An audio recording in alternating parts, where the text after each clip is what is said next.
When you get to winning, for me, it's come down to maxing out. And what maxing out means is you do one more at least than you think you're capable of. So when you're done, whatever you're doing, whether it's at the gym or phone calls or meetings or in sports, one more shot, one more throw, one more swing of the golf club or the baseball bat, the separator is for the winners, they do one more. I'm addicted to one more. And so I want your mantra going forward to be one more. What does that look like if we're working out? That means when we're in the gym and we say, I'm gonna do 5 sets of 10, I'm crazy. Like I'm a psycho because I wanna win. I wanna be somebody. I wanna separate. I wanna compete. And the way I do that isn't with my giftedness, because I wasn't born with a bunch of gifts. And I think gifts are crap. I think for the most part, gifted people struggle in life because things come easy to them. I like that things haven't come easy for me in my life. I like that I don't have natural talents in every area. And maybe you like that about you too. Maybe you've looked at yourself all your life and thought, man, I don't have that natural beauty or that natural talent or this gift for creativity or intellect or humor. I don't have any of those things. But what I got is I will outwork you. And so at the gym, one of the things I focus on, they say it's 5 sets of 10. When I'm at 10, I go one more, bam, 11. If I'm running on the treadmill and it's a 45-minute run, I never finish at 45. I always go one more minute, 46. If I'm at the office and I'm supposed to make 25 phone calls that day, when I'm at the end of the day, I always do one more. If I've got meetings, I always do one more. My mantra for 3 decades in business has been one more. Why? Because we get out of life what we think we deserve. And I'm the kind of guy that I know when you do 45 minutes on the treadmill and I do 46, I deserve to be fitter. I know that when I'm lifting weights and I watch you do 5 sets of 10, and every single time I do one more. When it's a set of 5, I do 6. When it's a set of 8, I do 9. When it's 45 on the treadmill, I do 46. When it's supposed to be 20 phone calls, I make 21. When it's supposed to be an 8-hour workday, I work 9. Whatever it is, I always do one more. And what that does is it makes me eventually think I'm doing things other people aren't willing to do, so I should get things other people aren't gonna get. You are one decision away from changing your life. And you have to accept that. You're one new meeting, one new relationship, one new contact, one new action, one new decision away from shifting your life from where it is right now to a totally different place. So what's the decision? You already know. I could go backstage now. There's something you've been hesitating on.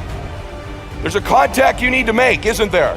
There's a job you need to quit. There's a relationship you need to engage in. Maybe there's a relationship you need to leave. I don't know what it is, but I know there's a decision that you need to make to take you to the next level, just like I know that's true for me. Because decisions shape our destiny when they're backed up by some massive ass action. Okay, but you can't take the action if you don't decide. Everyone say yes. People avoid being desperate. Think of the fact they come here tonight and they're down. They're not where they want to be financially. Their relationships aren't what they want. Maybe they're in a desperate place, and you might think that's a negative thing. But when you're in a desperate place, you take the best actions. Desperation is a great place to be. Those of you that are achieving, one of the reasons the achievement is slowed down is you've allowed yourself to feel less desperate. When you were broke and starting your business, or when you were brand new in your relationship and you were desperate to get her to love you or desperate to get him to love you, you took massive big action. How many of you are moms in the room? Raise your hand. You moms, if you woke up tomorrow morning and your baby wasn't in their bed, would you be desperate right away, yes or no? Big time desperation. You wouldn't be thinking about what you need to do. You'd be acting, wouldn't you? You'd immediately make the decision. You'd take massive action. You'd search the house. You'd go into the street. Would you worry if your makeup was on right? How you looked, what people thought about you? You wouldn't, would you? Have to have the perfect plan to go find your baby that's missing. You wouldn't need any of that because you were desperate. So when you remove desperation, all this bullshit creeps into your life where you think you have to have the perfect plan and look the perfect way and have the perfect thoughts and be all zen and perfect. What you need is to be desperate. What you need is to get after it. And I want you to get desperate to make that decision. Why? Because our obsessions become our possessions. What you obsess about most regularly, you will eventually possess in your life. The challenge for most people, sisters and brothers, is that we obsess on the things we're fearful of, what we don't have, what we're worried about. And then we end up possessing those things over and over again, rather than programming ourselves to become obsessed with what we want, what our dreams are, what we believe we deserve. When we become obsessed about those things, long term, we end up possessing those things. Can I get an amen for that? Yes? Yet most of us don't replace the external parts of our lives because those things happen naturally without thought. The external results of our life, in order to replace ourselves with the next best version, requires intention, requires obsession, requires desperation. Everyone with me on that, say yes. So it's not unnatural to change. Your friends that think you're crazy to have started your business or come to a seminar or spend money you don't have, they're the crazy ones. It's unnatural to be the same person you are right now next year. For all of you in here, the 35-year-old you should be gone next year forever, and there should be a brand new, better 36-year-old. You 20-year-olds, there should be a better 21-year-old next year. You should constantly be replacing yourself just like your bones do, just like your lungs do, just like your cells do. It's natural to be replacing ourselves, but we're around people who aren't, so we think it's natural not to. I think you got to find a business you're going to start. And here's what I did. I played a game with myself, and that game was this. If I hit my certain goals in a given month, I think you should go touch your dreams. I think you should live in your dreams. I think the more familiar you become with your dream or whatever it is you want, the more you can touch it, feel it, and be around it, the more likely you become comfortable in it, the more likely you'll acquire it. And so one of the big things that I did was I would set these goals up, whether it be an income goal or a production goal. This is when I was part-time as an entrepreneur. And I'd say, if we hit X, we're going to go away for one night.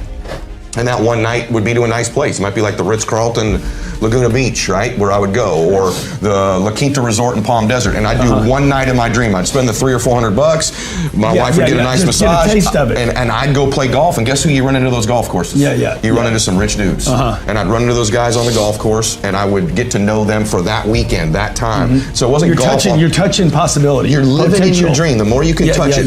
If your dream is to feed 1 million people, spend one day a month actually in those charities feeding people. The more you get comfortable in your dream. So you don't wait until you're set to do it. You get little. You never do. You know this. Every little thing you've acquired, even getting Eleni. You talked about how you chased her for 13 months.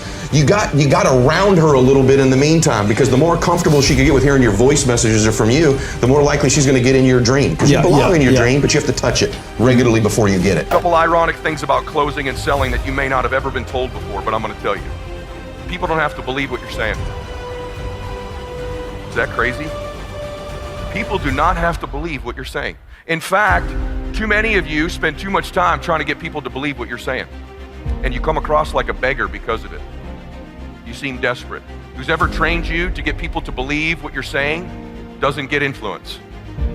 There's a subtle difference that the great ones know. And you've probably never been told this before, but I know it.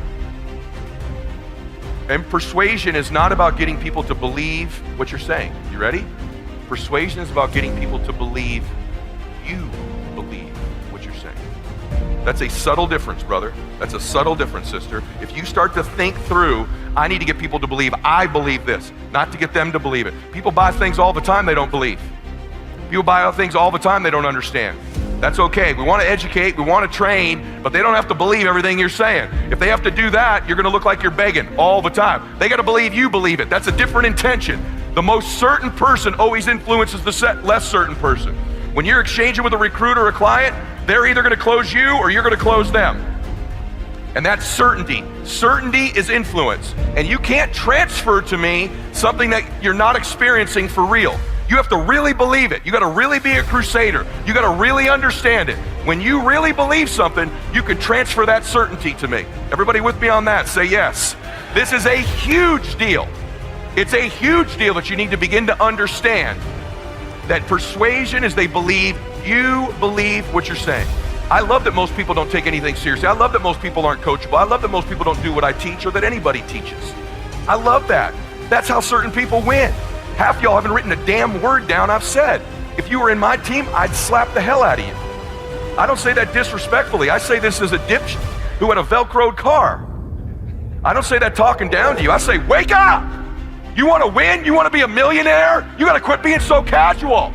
You walk slow, you talk slow, you implement things slow, you talk a good game like you're going to be somebody, like you're going to make hundreds of thousands of dollars. You can't even write a note down.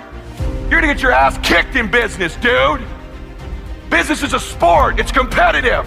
You got to get focused and get in a hurry.